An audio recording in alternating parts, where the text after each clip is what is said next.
Hello guys! Andito ako ngayon sa Ilocos Sur. I'm looking for the best Ilocano dishes and feel the ambience that will surely take me back in time. Sabi nila masarap daw dito. Tara, samahan niyo ko. Let's go! So, this is Grandpa's Inn and Restaurant. Ito yung makikita niyo sa entrance nila pagpasok. As in, pagpasok niyo palang mapapawaw na kayo. Like, para kayong nasa lumang panahon. Yung mga feeling mo na para kang pumasok sa No Limit Angay. As in, napakaganda ng place. At ito na nga, excited ako at kakain na kami.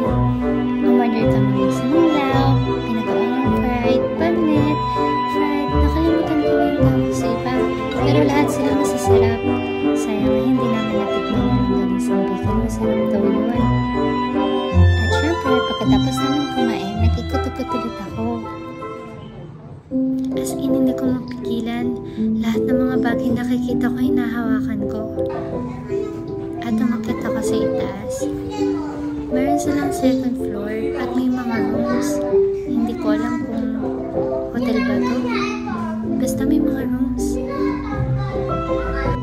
At syempre, may salamin, selfie.